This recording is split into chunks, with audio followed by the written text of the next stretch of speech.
This is the story of Nebuchadnezzar's fiery furnace. I'm reading from the book of Daniel, chapter 3, and I'm reading from the New King James Version of the Bible. Nebuchadnezzar the king made an image of gold. Its height was 60 cubits and its width 6 cubits. He set it up in the plain of Dura, in the province of Babylon. And King Nebuchadnezzar gathered all the officials of the provinces to come to the dedication of the image which King Nebuchadnezzar had set up.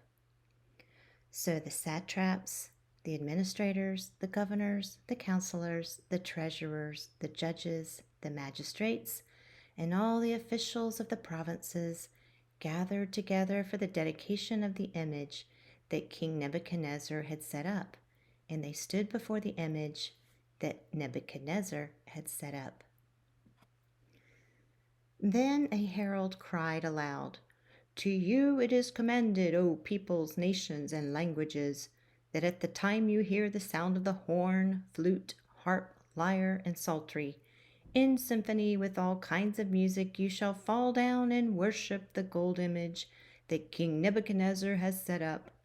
And whoever does not fall down and worship shall be cast immediately into the midst of the burning, fiery furnace."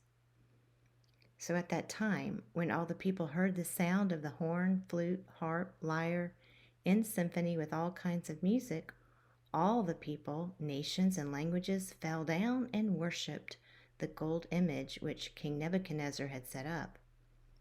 Therefore at that time certain Chaldeans came forward and accused the Jews. They spoke and said to the king, "O king, live forever. You, O king, have made a decree that everyone who hears the sound of the horn, flute, harp, lyre, and psaltery, in symphony with all kinds of music, shall fall down and worship the gold image. And whoever does not fall down and worship shall be cast into the fiery furnace.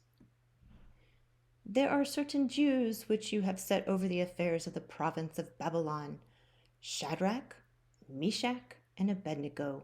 These men, O king, have not paid due regard to you. They do not serve your gods or worship the gold image which you have set up." Then Nebuchadnezzar, in rage and fury, gave the command to bring Shadrach, Meshach, and AbedNego. So they brought these 3 men before the king. Nebuchadnezzar spoke, saying to them, "Is it true, Shadrach, Meshach, and AbedNego, that you do not serve my gods or worship the gold image which I have set up? Now, if you are ready, at the time you hear the sound of the horn, flute, harp, lyre, and psaltery, in symphony with all kinds of music, and you fall down and worship the image which I have made, good.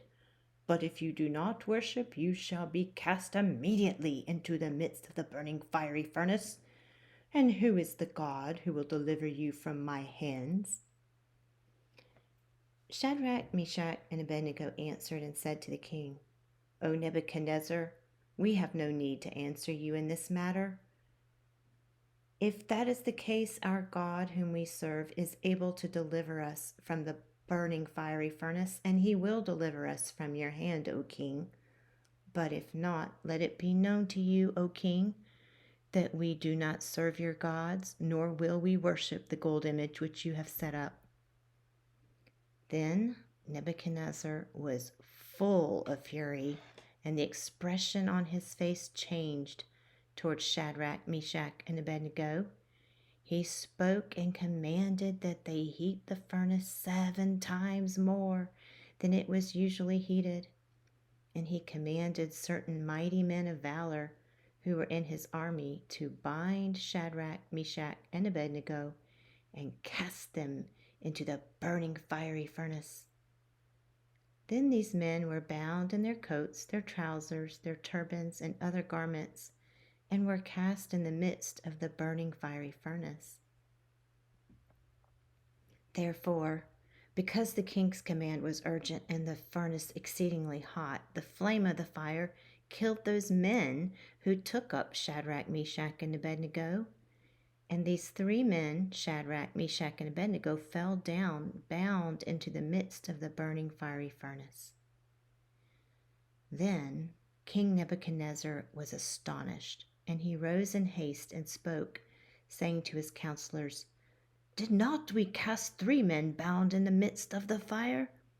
They answered and said to the king, "True, O king."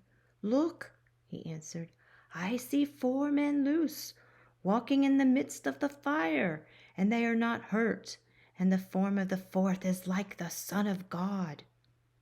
Then Nebuchadnezzar went near the mouth of the burning fiery furnace and spoke, saying, "Shadrach, Meshach, AbedNego, servants of the Most High God, come out, come here." Then Shadrach, Meshach, and AbedNego came from the midst of the fire.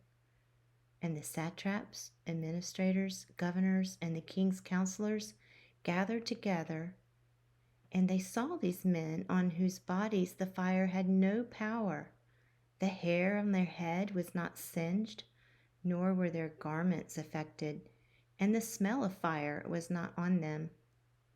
Nebuchadnezzar spoke, saying, "Blessed be the God of Shadrach, Meshach, and AbedNego, who sent his angel and delivered his servants and who trusted in him.